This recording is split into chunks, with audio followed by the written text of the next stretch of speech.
महानगरपालिकेच्या निवडणुकीच्या निकालानंतर खऱ्या अर्थाने सर्व पक्ष हे जिल्हा परिषद आणि पंचायत समितीच्या निवडणुकीच्या तयारीला लागलेले आहेत। खऱ्या अर्थाने उपमुख्यमंत्री अजित पवार यांच्या उपस्थितीमध्ये बारामतीमधील जिल्हा परिषद आणि पंचायत समिती इच्छुक उमेदवारांच्या मुलाखती आज सुरू झालेल्या आहेत। एकंदरीतच बारामतीमध्ये 6 जिल्हा परिषद गट आणि 12 पंचायत समिती गण आहेत। एकंदरीतच यासाठी खऱ्या अर्थाने 7 तारखेला मतमोजणी होणार आहे, 5 तारखेला मतदान होणार आहे। परंतु बारामतीमधील जे ग्रामीण भागातील जिल्हा परिषद आणि पंचायत समिती गटातील जे इच्छुक उमेदवार आहेत हे मोठ्या संख्येने बारामतीतील राष्ट्रवादी कसबा भवन येथे आलेले आहेत आणि खऱ्या अर्थाने उपमुख्यमंत्री अजित पवार यांच्या उपस्थितीमध्ये मोठ्या प्रमाणात मुलाखती देखील चालू झालेल्या आहेत। खऱ्या अर्थाने उपमुख्यमंत्री अजित पवार आज सकाळपासूनच बारामतीच्या दौऱ्यावरती आहेत। सकाळी कृषी प्रदर्शनाचं उद्घाटन झाल्यानंतर खऱ्या अर्थाने 2 वाजता बारामतीमधील जिल्हा परिषद आणि पंचायत समिती गटातील इच्छुक उमेदवारांच्या मुलाखती आहेत त्या सुरू झालेल्या आहेत आणि यासाठी मोठ्या प्रमाणात ग्रामीण भागातील ज्या जिल्हा परिषद आणि पंचायत समितीसाठी महिला देखील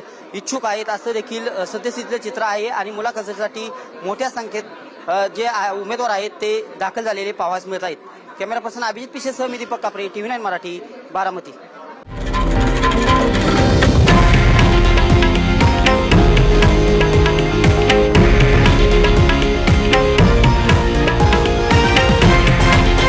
हे आहे देशातील नंबर 1 न्यूज नेटवर्क आणि आपण पाहत आहात TV9 मराठी, एकमेव।